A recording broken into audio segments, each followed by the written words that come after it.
문재인 정부와 윤석열 당선인 측의 이 갈등 양상이 점점 심화되고 있습니다. 오늘 오전 예정돼 있었던 법무부의 대통령직 인수위원회 업무 보고가 불과 1시간을 앞두고 취소됐습니다. 들어보시죠. 현 정부 주무장관이 이렇게 새 정부의 정책에 대해서 비판하는 것은 적절하지 못합니다. 국민들을 위해서 정권 인수인계가 원활하게 될 수 있도록 협조 부탁드립니다. 박 장관께서 말씀하신 그때부터 사실 내부에서 좀 논의를 했습니다. 예전 임기 때랑 달리 그 법무부 검찰이 업무보고 따로 하게 됐는데 뭐 장관으로서 좀 어떻게 보시는지요? 네, 질문만 드릴게요. 대검 입장하고 법무부 입장은 많이 다른가요, 장관님? 글쎄, 크게 다르다고 생각 안 했는데. 근데 오늘 법무부 업무보고는 9시 반에 예정대로 진행하는 건가요? 그쪽이 한번 알아보세요. 무슨 변수가 있는 것 같은데요. 어떤 부분으로? 취소했다라는 이야기가 있는데 그건 아닌가요? 박범계 법무부 장관이요. 어제 윤석열 당선인의 사법개혁 공약에 대해서 공개적인 반대 입장을 밝혔습니다. 인수위는 박 전 장관을 겨냥해서 분노를 금할 수 없다면서 법무부 업무 보고를 유예하는 조치를 취한 건데요. 반면에 대검찰청의 인수 보고는 예정대로 진행됩니다. 자, 용산 집무실 이전 문제 그리고 공공기관의 인사권에 이어서 사법개혁을 놓고도 신권력과 구권력이 정면 충돌하고 있습니다. 매일같이 이 신구 권력의 마찰이 공개되고 있는 셈인데, 자, 국민들의 입장에서는 왜 이렇게까지 싸우나 싶을 정도로 의아합니다.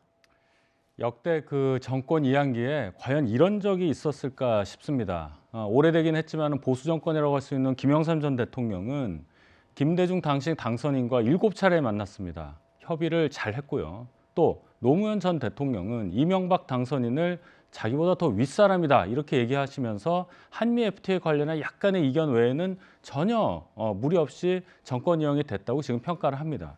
그런데 이제 5년을 시작하기도 전에 문재인 정부에서 이런 식으로 특히 법무부 장관이 장관으로서의 책무보다는 마치 야당 국회의원으로서의 입장을 저렇게 공개적으로 얘기한다는 것이 과연 누구에게 도움이 되겠는가, 이런 점에서 대단히 아쉽고 이러한 전례를 만든다는 것은 국민 모두에게 불행이 될 수밖에 없다, 이렇게 정리하겠습니다. 네, 야당이 아니라 여당 의원으로서. 네. 지금은 여당이죠. 네. 자, 그러니까 저는 이렇게 생각해요. 그러니까 이런 갈등들이 노출되는 것은 바람직하지 않다고 저는 보고, 제가 네. 늘 말씀드리지만 당선인과 대통령이 직접 만나서 문제를 해결한다고 저는 계속 주장을 하고 있습니다. 네. 여러 가지 뭐 그 세부 조율 이런 거보다는 직접 만나서 얘기를 하다 보면 더 잘 풀릴 수 있을 거라고 저는 생각해요. 네. 그러니까 미리 뭐 의제 정하고 이러지 말고 만나서 두 분이 대화를 하다 보면 문제가 해결될 수 있다고 보고, 물론 이제 박범계 장관이 본인의 뭐 기자간담회에서 그런 얘기를 하신 것 같아요. 근데 저는 이런 생각은 들어요. 자, 현 정부가 그럼 수사지휘권 폐지에 대해서 반대한다, 뭐 그거 얘기하는 게 나쁜가요? 저는 그렇게는 생각하지 않습니다. 그게 예를 들면 이제 새로운 정부가 들어서 그걸 추진하시겠죠. 추진하려면 또 법을 바꾸셔야 돼요. 국회에서 논란이 분명히 될 겁니다, 이 부분에 대해서. 그러니까 인수인계 받는 과정에서 인수해주고 인계 받고 이건 뭐 그대로 끝나는 거예요. 근데 박범계 장관이 본인이 개인 의사로 예를 들면 뭐 또는 뭐 현 정부가 생각하는 것처럼 수사지권 폐지가 바람직하지 않다고 생각한다, 뭐 그걸 얘기하는 것 자체가 그러면 윤석열 당선인께서 대통령이 되시고 나서 그걸 추진하지 않으실 것도 아니잖아요.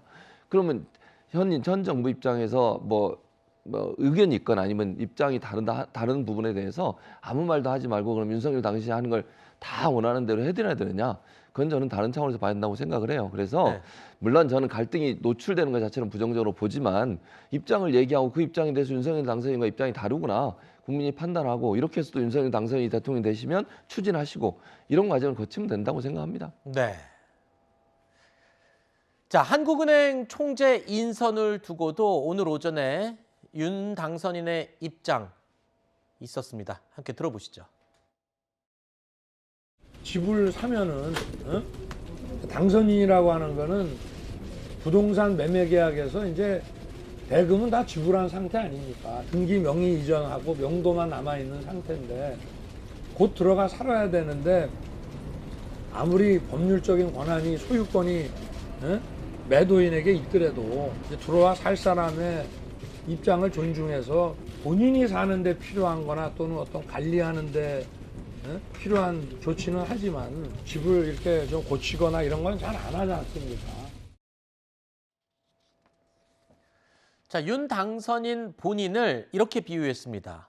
집을 사는 매수인, 그리고 문재인 대통령을 집을 파는 매도인에 비유를 하면서 청와대의 한은 총재 지명에 대해서 비판을 했습니다. 그러니까 집을 고치는 게 매도인이 이 집을 고치는 거냐? 네? 지금 그렇게 얘기를 하는 거잖아요. 그러니까 들어와서 살 사람이 고쳐야지 집을 팔면서 그 집을 고치려고 하는 게 맞지 않다. 이런 뜻입니다. 굉장히 적절한 비유라고 생각합니다. 그 집을 5년 동안 앞으로 살 사람의 그 취향도 있는 거고 네. 또 원하는 뭔가 있지 않겠습니까? 집 구조 같은 거. 근데 물어보지도 않고 며칠 안 남았는데 고쳐버린단 말이에요. 근데 그것을 또 새 집주인이 와서 한 4년 동안 못 고친다. 이런 상황이 되면 어떤 매수인이 그것을 환영할 수 있겠습니까? 근데 이 간단한 얘기인데 뭔가 저는 정치적으로 의미를 갖고 자꾸 이러시는 것 같아요. 만약에 6월 1일에 지방선거가 없다면 과연 문 정부에서 이렇게까지 했을까? 이런 해석도 되고 대선 결과에 대해서 흔쾌하게 받아들이셨다면 과연 또 이렇게 하셨을까? 이런 의문들이 계속 남는 정권 이양기다 이렇게 생각합니다. 네. 교수님. 예. 지금 인사 문제 그리고 집무실 이전 문제, 인사 문제도 한국은행 총재 후임 총재에 대해서 지금 지명을 했는데 이 부분도 지금 진실 공방으로 번지고 있고 또 감사위원 인사 문제도 있고 뭐 사사건건 전부 다 반대 의견입니다. 아까 말씀하실 때 박범계 장관의 경우도 이 장관으로서 다른 장관들은 또 이렇게 입장을 또 밝히는 사람이 또 흔하지는 않지 않습니까? 그렇죠. 자, 일일이 이렇게 사사건건 부딪히는 부분에 대해서 어떻게 보십니까? 그러니까 제가 아까도 말씀드렸잖아요. 이게 사사건건 부딪히는 문제가 결국 외부에 있는 사람들의 발언과 외부에 있는 사람들의 어떤 그 인터뷰나 이런 부분 때문에 이렇게 되는 거예요. 그래서 저는 뭐 초지일관제가 주장하는 것은 두 분이 만나야 된다니까요. 네. 그러니까 이런 사전에 무슨 조율하고 이게 필요한 게 아니고 일단 두 분이 만나서 얘기를 시작하고 그 과정에서 뭐 이견이 있는 부분에 대해서 또 만나서 얘기하고 아니면 실무진에서 이 부분에서 더 논의해보자고 하고 이러면서 이견이 있으면 뭐 있을 수도 있고 없을 수도 있다고 저는 봐요. 그런 차원에서 본다고 하면 주변에서 자꾸 여러 얘기가 나오는 것이 결국은 두 사람의 갈등이 있는 것처럼 비춰지고 그게 확대된다고 저는 보거든요.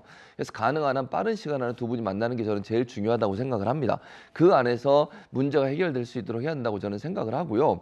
일반적으로 그러니까 이런 거잖아요. 그러니까 지금 현재 청와대나 아니면 새로 이제 취임하시게 될 당선인 측이나 서로 입장이 다를 수 있는 거죠. 그게 뭐 다른 게 없다 전혀 이렇게 볼 수는 없는 거잖아요. 그 입장이 다른 것을 조율해 가는 것이고 또 인수인계라고 하는 것은 뭐 정말 이견이 너무 커서 도저히 합의가 안 되는 부분이라면 그렇게 또 인수인계 하는 겁니다. 현재 상황이 이렇고 현재 업무는 이러니까 이 인수 잘 받으셔서 그러면 앞으로 원하시는 더 진행해 가세요라고 인수인계 하는 것이지. 아니 그러면 반대로 생각해서 윤석열 당선인이 원하는 인사를 다 그 전에 해준다. 그것도 저는 좀 이상하다고 생각해요. 그러면 마치 그 윤 당선인이 지금 우려하시는 것처럼 현재 정부에서 인사를 하면 그 사람이 그 어떤 사람이 됐던 그 사람이 나중에 윤석열 당선인이 대통령이 되시고 나면 반대하고 계속 문제를 삼을 거다. 그럼 반대로 얘기하면 윤석열 당선인이 원하시는 분을 다 임명하면 본인이 원하는 대로 그럼 다 끌고 가겠다는 말씀이신 거잖아요. 감사위원회 한국은행 총재 같은 경우 저는 이렇게 생각합니다. 감사위원회 현 정부든 전 정부든 문제가 있으면 다 감사를 해야 되는 거예요. 네. 최재형 전 감사원장도 현 정부 있을 때 본인이 문제를 제기했고 감사도 했잖아요. 네. 그런 자세가 필요한데 그러면 윤석열 당선인 측에 원하는 사람만 다 안 치면 과연 감사가 또 되겠냐 하는 부분도 있다고 봅니다.